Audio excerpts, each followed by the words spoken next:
Now if you look at page 26, we're talking about act and potency compared to each other. One important statement there is act is more perfect than potency. That should be self-evident as regards the B. But act and potency are in the same supreme genus. If the act is a substantial act, then the potency is substantial. If the act is accidental, then the potency is accidental. See, like hot water. The act is heating is accidental to the water rather. But the potency is also an accidental potency. As regards causality, each thing acts according as it is in act and suffers according as it is in potency. That is self-evident too. Each thing acts, but these things have got to be spelled out to describe it well. Then, how are you using the word suffers here? Suffers. Well, suffer is an interesting word. In Latin, the word for suffering is patior. If anybody knows any Latin, it's a deponent verb. The past participle is passus. We get the word passion from that. We get the word patient from that. So the patient suffers. The patient is the one that's suffering. By a patient, we mean whatever undergoes something. The being that undergoes something. The agent is one that does things. Here again, we've got a Latin word. The word for do in Latin, or to act, is ago. And the past participle is auxups actus. The agent is the one that acts. Funny how, you remember that it's now being said that 80% of our language is from Greek or Latin. Remember I said there were 4 origins for the Latin language, and now we're introducing a lot of Greek words. But the agent acts. Whatever does an action, we call an agent. Whatever suffers an action, we call it a patient. So what suffers any action, the one suffering the action, undergoing the action, that's another word to be used there. Now number 2 there. Everything which undergoes movement is moved by another. That's been misunderstood. Very badly misunderstood. And I'll show you why. It's extremely important, this principle. One of the supreme principles of reason. If you see the Latin, remember, up to the 17th century, scholars were real scholars, and they used to write in Latin and knew the Latin language.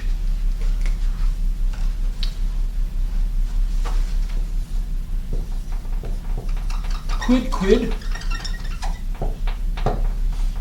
movetur ab alio movetur. Whoops. There. Movetur means it is moved. It's a passive part of a verb. Whatever is moved by another. And that's not the translation, not the correct translation. I'll explain in a second. Many men have rejected that principle, especially David Hume and all the English line following that. Remember, I said that we dealt with this last week. Billiard ball number 1 moves billiard ball number 2. He says we can know of no necessary connection. Therefore, he rejected the principle of causality. We can know of no necessary connection between them. The big secret is, what did he mean by know? What he means is we cannot imagine it. He's right, we cannot imagine it. He reduced all knowledge just to sense knowledge, but the intellect can understand it. Remember the example I gave? This gentleman is near me. This gentleman is far from me. Nearness and farness, you can't see it. I can see him, I can see me, I can see him, or you can see me. But I can understand the relationship. That's an intelligible thing called nearness or relationship. This is farness, this relationship. You understand those things as being a property of these two, this relationship between us. So David Hume, the English, who is supposed to be the smartest of the English philosophers, God, he was the low watermark of English philosophizing. You've got to read his works, that's the best way, but you've got to have the knowledge of what you're reading first. So he missed that.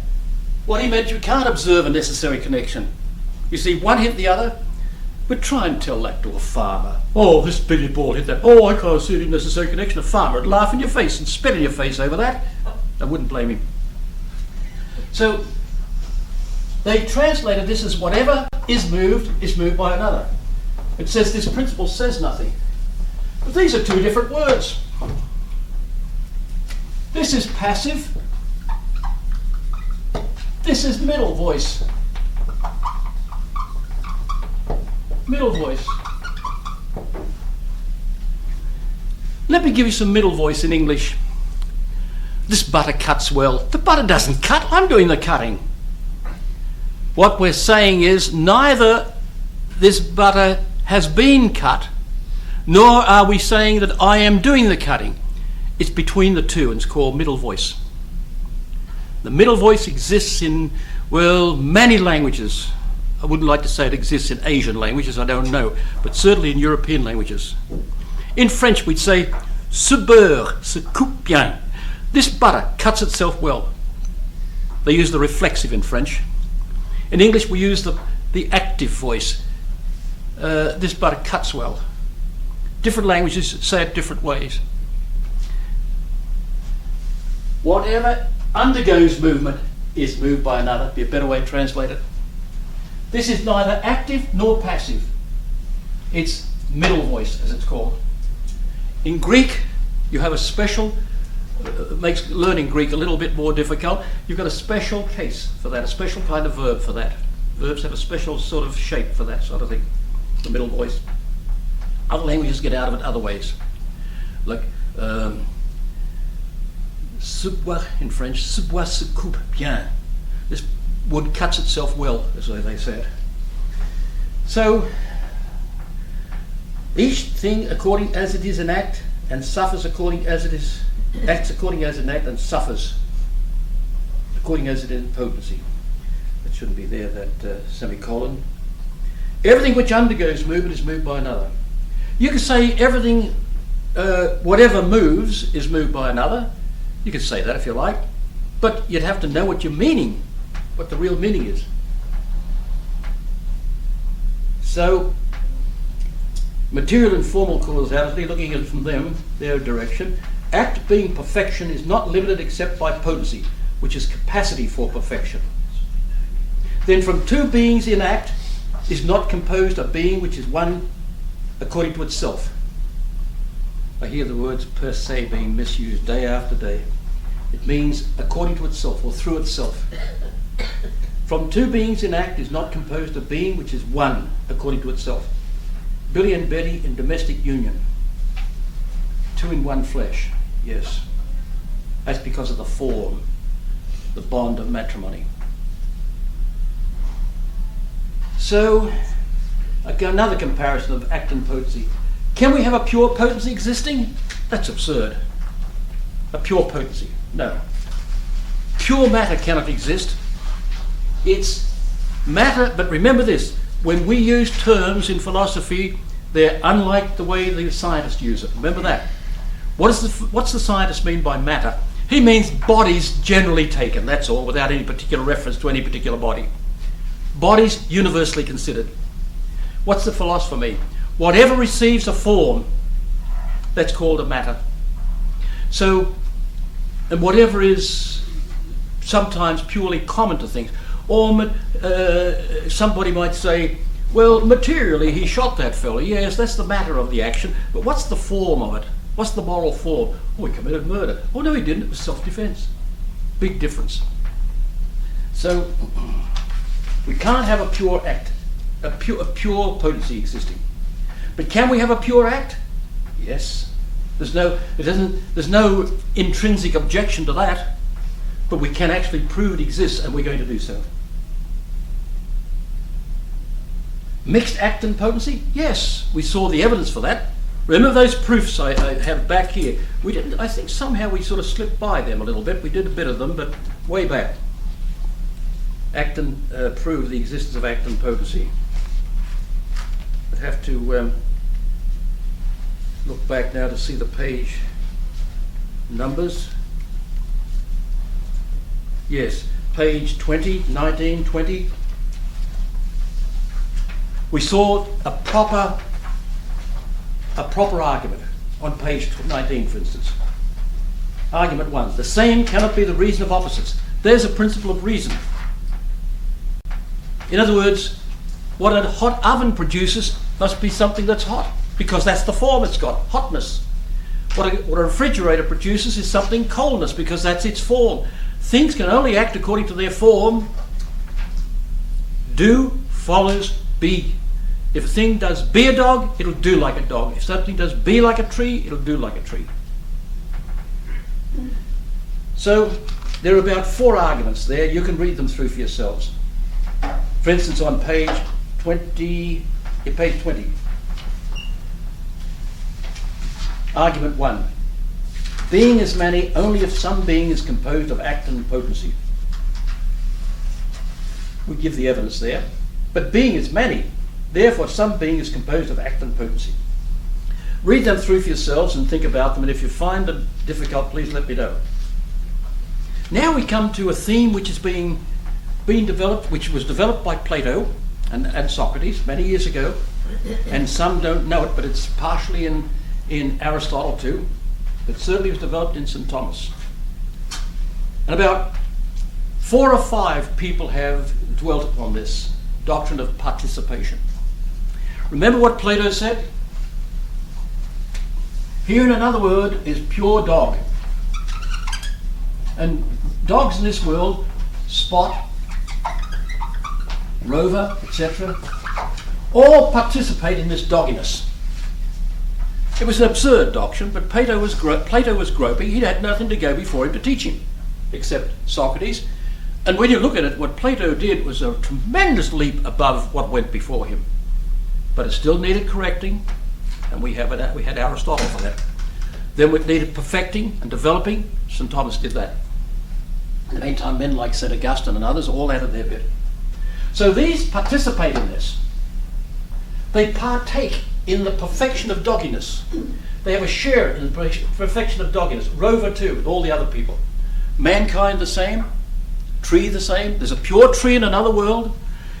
And according to Plato, our souls knew these pure ideas in that world before our souls were put into our bodies. And he saw that the soul in the body as trapped in the body. Something trapped in there. Now, so this doctrine of participation. This Spot participates or shares in the perfection of dogginess. And somebody brought this up to Plato. I'll never forget when I first read it. I thought it was rather funny.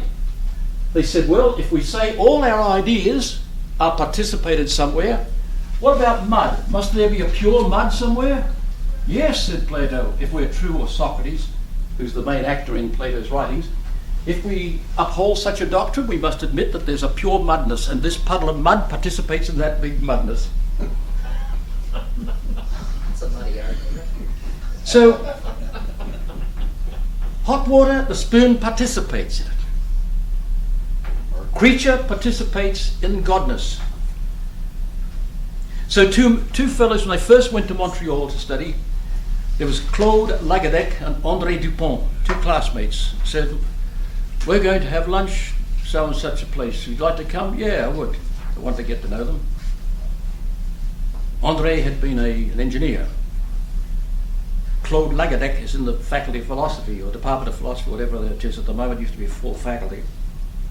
And he was an awful philosopher. How he came to become a professor, I don't know. But I heard this conversation. How can we prove there's a God from things around us? How can we prove that? They never understood that a rock and God have the same one thing in common. Can anybody tell me what it is? Practice. Existence. I'll raise him to the order of the grand order of not kookaburras, koalas. In fact, we'll do it right now. But a little quiet before it. That's a brilliant answer. Yes, one, two.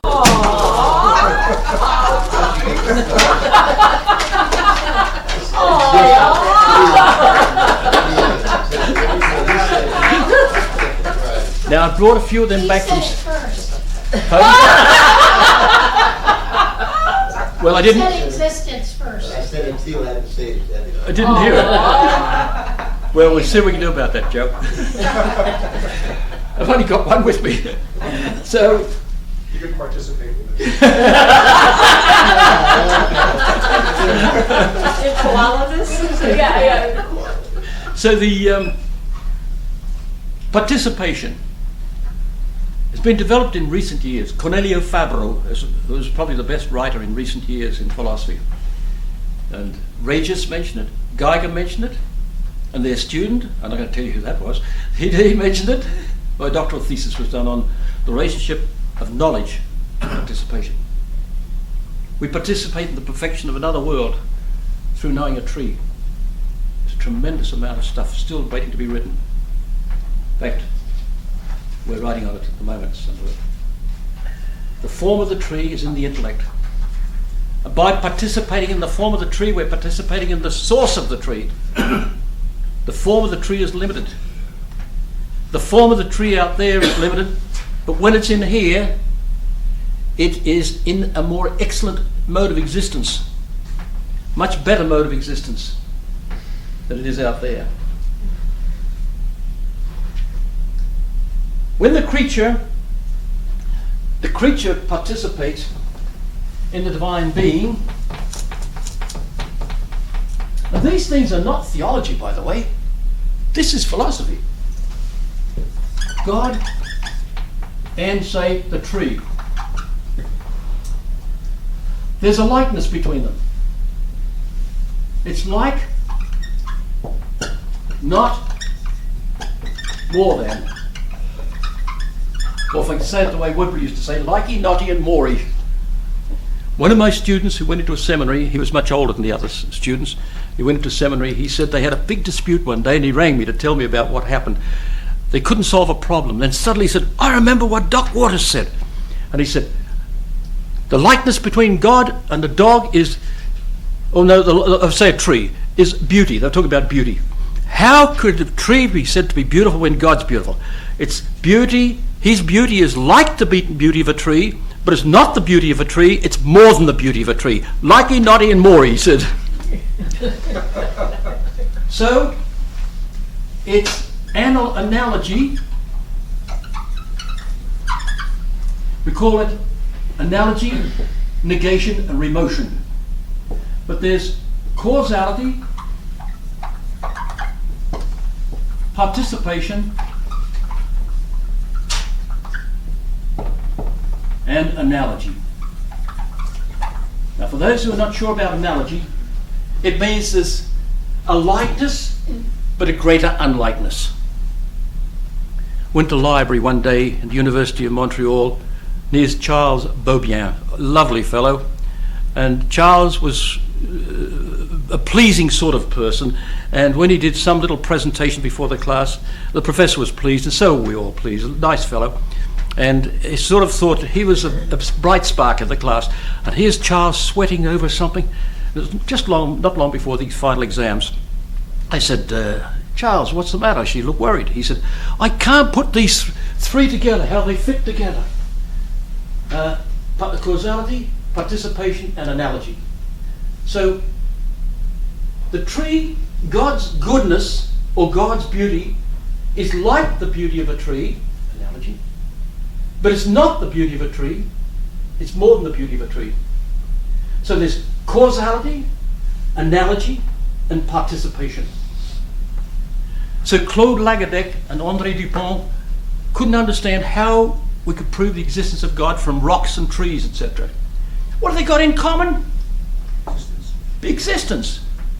They both be. And we'll see that how that plays a part shortly. So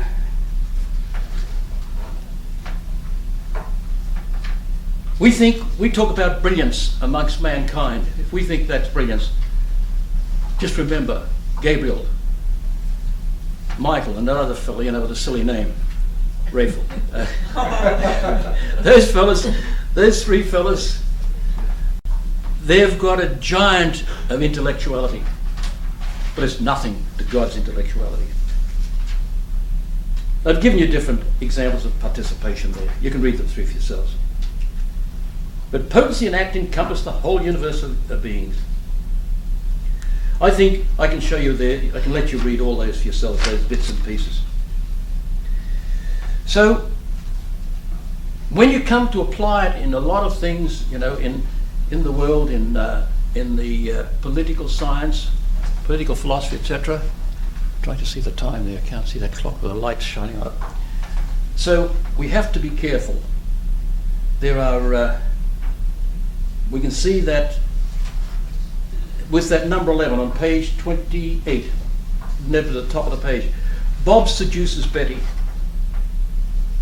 Here's where a lot of things we've got to be very careful, make fine details in ethics, for instance.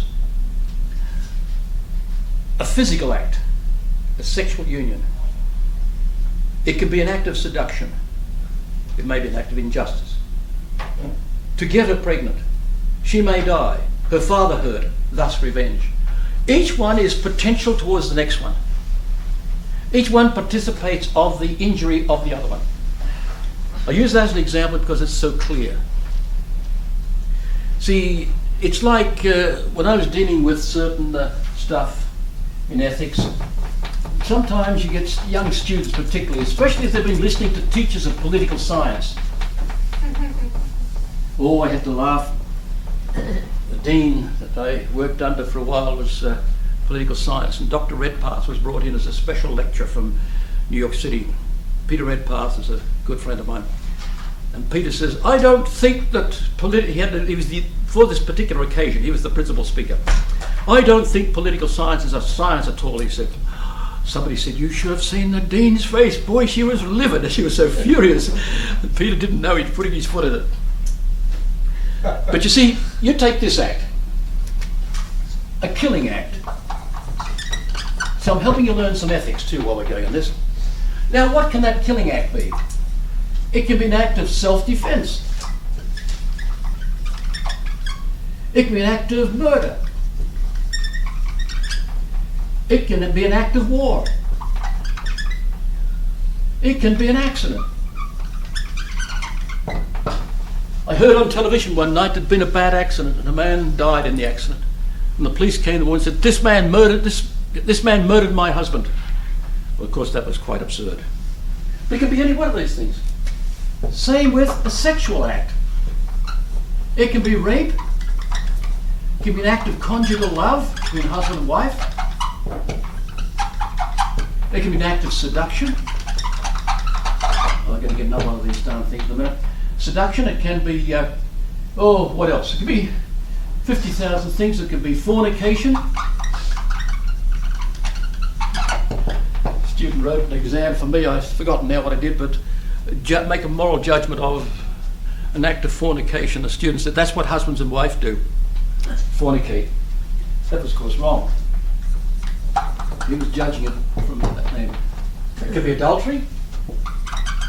Now, the one act is potential towards any one of these. The same with a killing act. That. So a lot of, left the other one out. Capital punishment. I've published 6 papers defending capital punishment, and I'll challenge anybody to find fault with those papers. There are 4 principles of reason governing that. They're never mentioned. Never mentioned. The principle of subsidiarity, for instance. Principle of double effect. One priest wrote, of course, it doesn't conform to the principle of double effect. But he didn't do an analysis. I would have fired one of my students for not doing a proper analysis according to the 4 conditions of the principle of double effect. Anyway, we'll say more about that later. So, but you can see the one physical act can be 5 different moral acts. That's the point I wanted to bring out. The one physical act is possible to be given 5 moral judgments. So moral freedom, psychological freedom must be carefully distinguished. I've given some more about potency and act there, and you can read them through for yourselves. Now, potency, act, and pantheism. Let me just say a couple of words about this. There are different attitudes towards the existence of God. There's pantheism, there's agnosticism, there's atheism, there's anthropomorphism,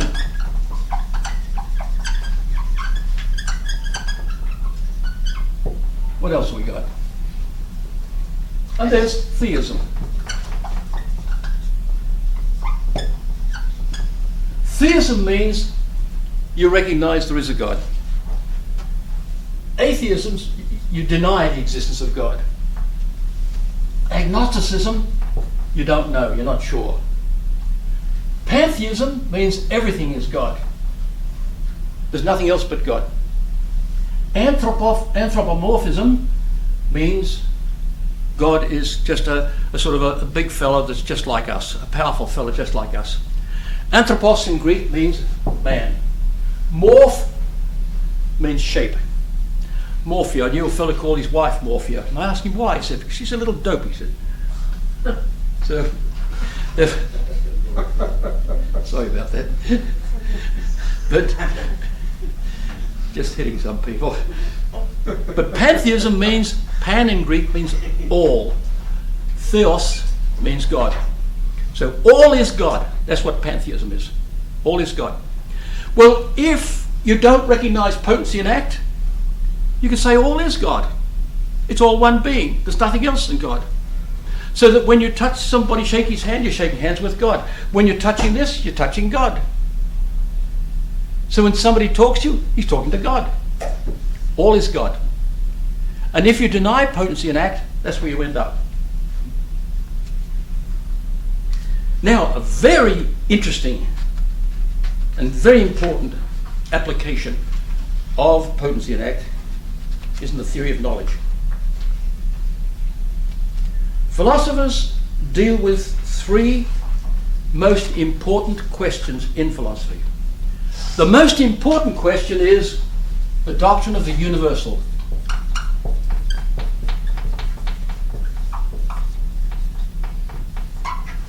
What is a universal? It's a block of reality. Like trees are a block of reality, dogs another block of reality, whiteness is another block of reality, which is found in many, identified with each, and multiplied in them. I've written that in the notes there somewhere for you. A universal is a block of reality, found in many, identified with each, and multiplied in them. There it is, right at the top of the page. It literally means one, many poured into one.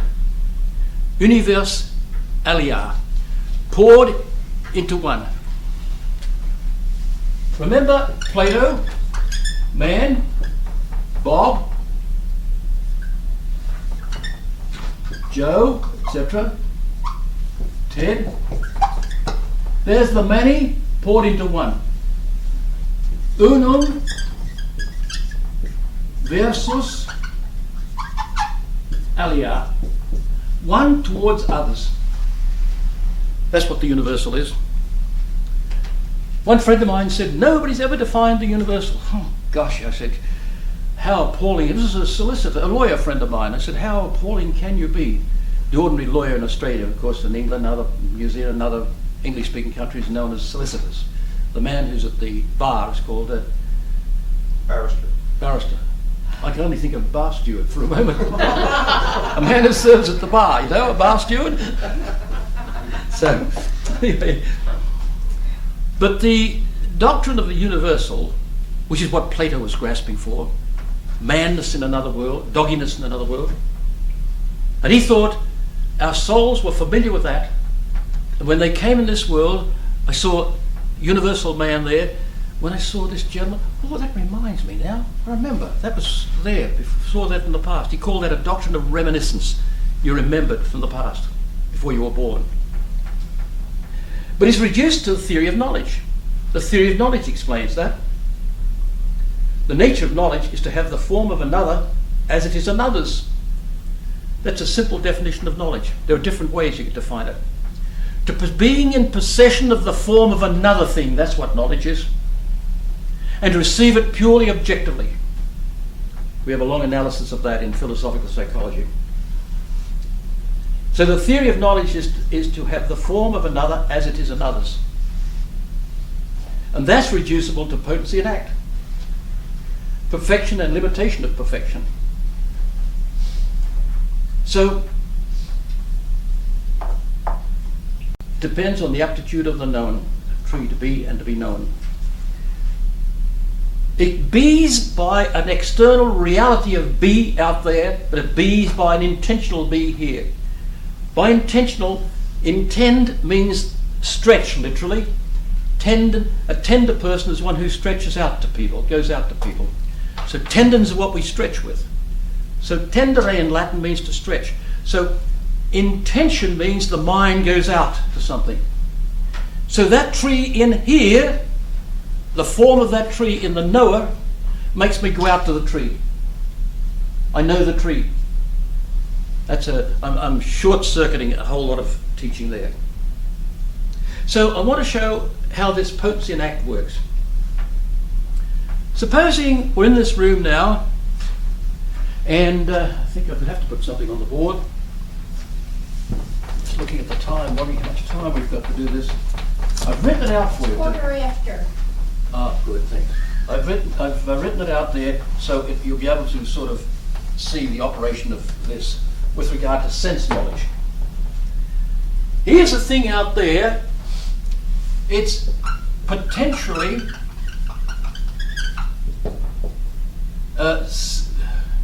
seeable.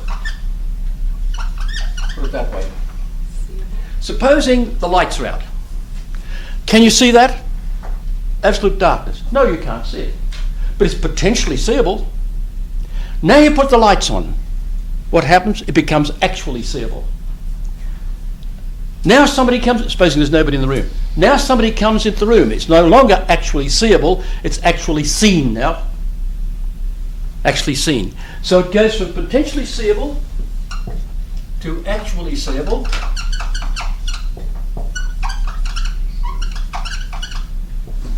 to actually seen.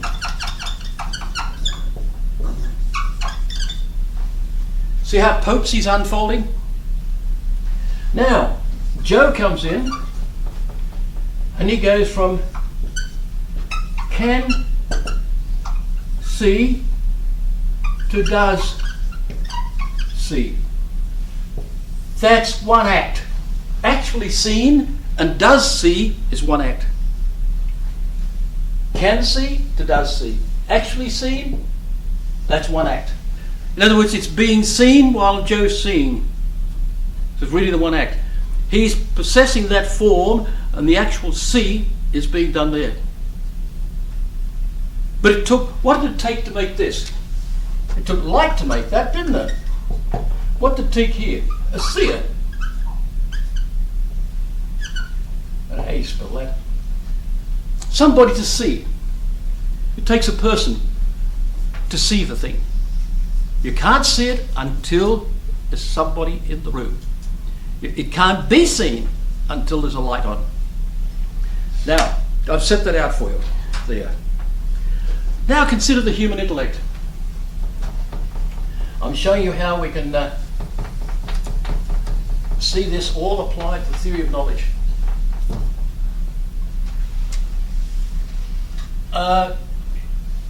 Potentially understandable is the tree. Potentially understandable. I've got this all set out for you to the bottom of page 29. Potentially intelligible, if you like. Now, via the phantasms, that's to say through the imagination, etc., we're skipping all that, we're just looking at the thing itself. It becomes actually understandable.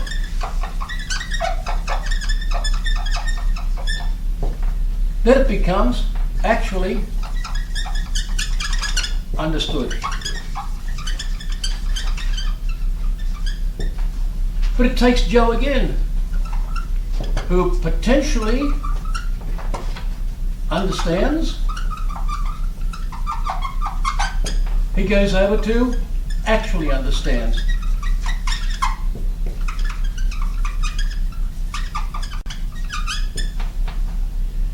Now, he's got to be actualized. He's actualized by this.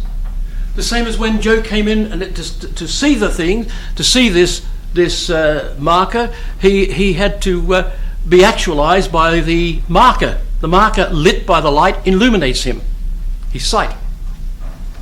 Now we're here, potentially understandable. This takes an agent intellect. That's the power in the soul. Does that? Makes it actually intelligible. Then we have here a possible intellect, which does the actual understanding. So we have two intellective powers, one which makes it potentially understandable. What have I got here? Oh yes, makes it actually understandable. In other words, it abstracts from reality, draws into the intellect itself the intelligible things such as the tree or some other thing, and makes it actually understandable. So we have two intellective powers, one which makes it actually understandable and one which does the actual understanding. According to Avicenna, the great Arab, lived in the 10th century. According to Avicenna, who was Persian, but he worked amongst the Arabs, they read Aristotle and misunderstood him. They thought they were reading Aristotle. And Aristotle says something, if any part of us is separable, it's that part. What they didn't understand is what the word separable in the Greek language, etc., meant. It didn't mean separated, and that's how they interpreted. They thought then this ancient intellect is a great angel, a great angelic being, a powerful intellect that makes things intelligible in our minds. Averroes, another Arab, came along and went even further. He said, and so is this another great angel. So here we've got the ancient intellect acting on our imaginations, which is what the intellect does, and the possible intellect. It's called that because it's possible to be all things. Avicenna said that this was separable. Averroes said so is this because it's too great for our minds. Can't be us. Can anybody see a consequence of that? What's the consequence in our lives? We're not responsible for anything. We have no responsibility at all. The devil made me do it. That's what we can say. Well, that's good. Remember Flip Wilson? He used to say, the devil made me do it. I did it. In other words, if an angel is responsible for all our ideas, we're not responsible at all. When Averroes in Paris University was going around with people, Arthur Little in his little book describes this very well. They had to defend themselves, the ordinary philosophers, from these followers of Averroes. They were besetting one another with clubs, swords, and even the clergy had to carry swords to sort of, to fight off these people. In Paris University, there was tremendous enmity. And Averroes was spreading his stuff right, left and centre. And one Dominican friar did it. He wrote books at the request of other Dominicans. That was St. Thomas Aquinas, and fought them back. But they said that this ancient intellect was a powerful angel that put all our ideas in our minds. And this one here, it was our mind in a way. We had little to do. All we had was the images.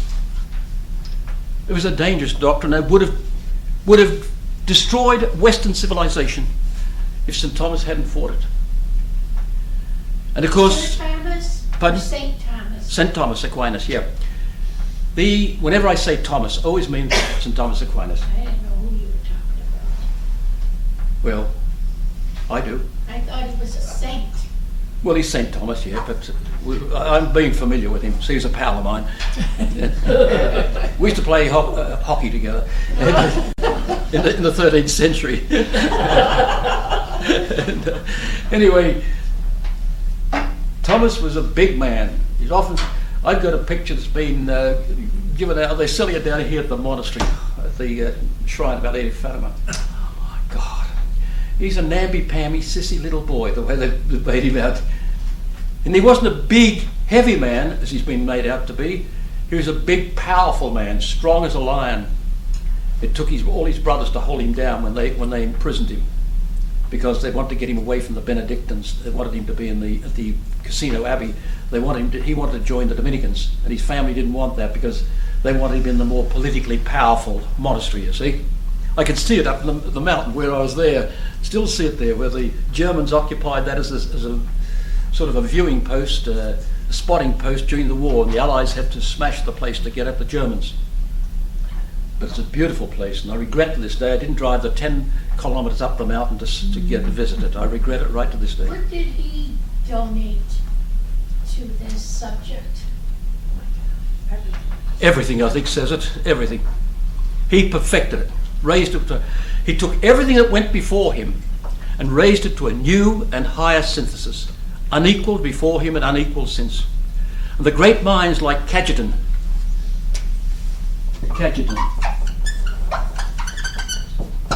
John of St. Thomas, Bagnes, and who else? Ferrari. I'm not sure how you spell his name, but it's one or two.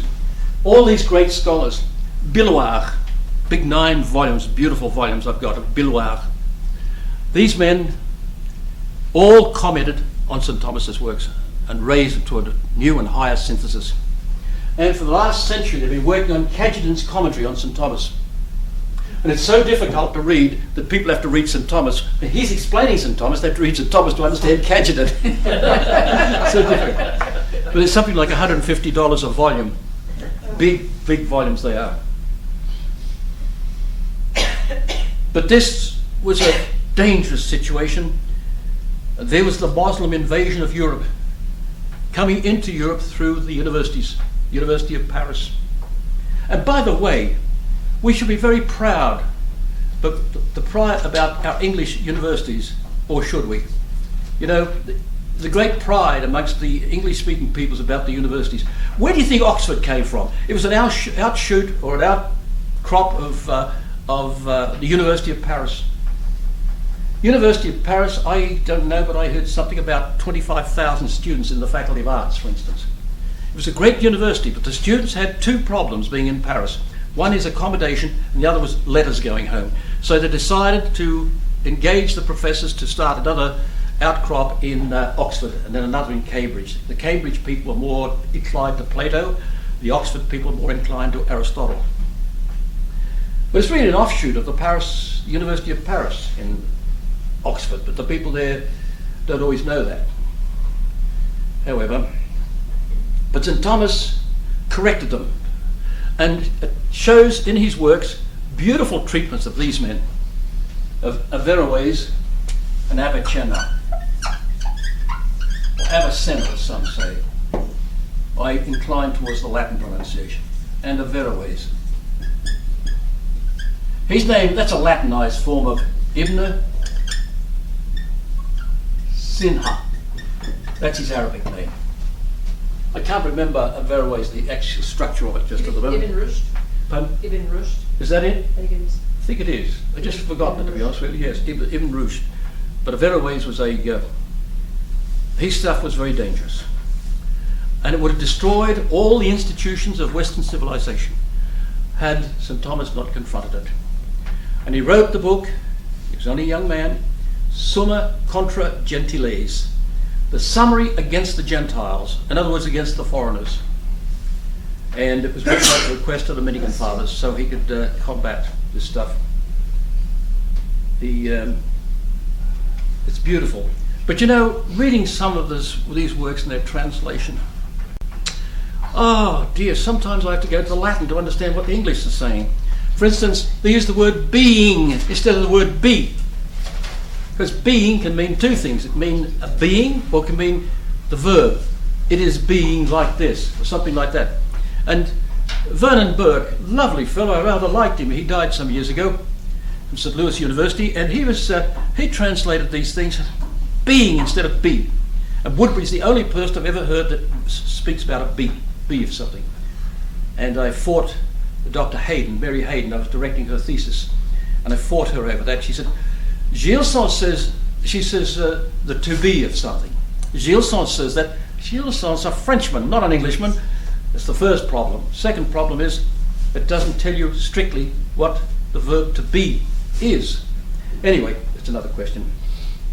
But so you can see how the theory of potency and act explains the theory of knowledge, which in turn explains the universal. This drags the universal out. When I say drags it out, that's speaking metaphorically, of course. The mind elevates, grasps that treeness from this tree and elevates it to treeness. We deal with that quite extensively in philosophical psychology. So there is, I've laid it out for you. Now, we've run out of time, but I was going to explain the application to the passions. I've explained it, application to knowledge. Well, next week, the passions are very interesting, and I can give you stuff that you'll find you'd have to do a wealth of reading to find in a nutshell. So it's a beautiful thing, and especially some very, very, very latest stuff on psychopathic states we'll have something to say about with regard to this. The application to the passions. I'll explain what a passion is. It's the inclination following upon a form. Now here you've got to understand it in a generic sense. Now the form, hot water has the form of heat. So there's an inclination to heat spoons. So in that sense we're using it.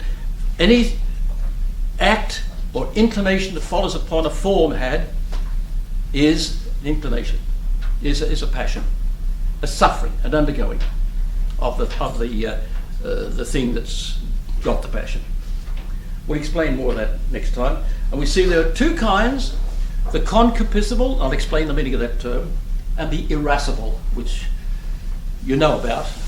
Concupiscible or pleasurable, and the irascible are the aggressive ones. And now this will be very interesting, I can assure you. We'll have quite a bit to say about that. A woman, the wife of a research physician in the Buffalo Roswell Park Cancer Institute, attended one of our symposia on this at Niagara University. And I gave them something on suicide. I'll deal with that. I like to make these interesting, these applications. And she said, "This is marvelous. Where did you get this from?" I said, "I just wrote it." But I said, "St. Thomas, I just applied a few things to it, applied it to suicide, because that's what the symposium was about. I said it was all in, the basis of it's all in St. Thomas and in Aristotle." "Oh, it's brilliant," she said. I said, "Yeah, Aristotle was brilliant, so was St. Thomas." But she was really moved by it. Just what's on that page there, plus something else which I didn't put in here, but I will put it on the board next time. Thank you very much. Thank you.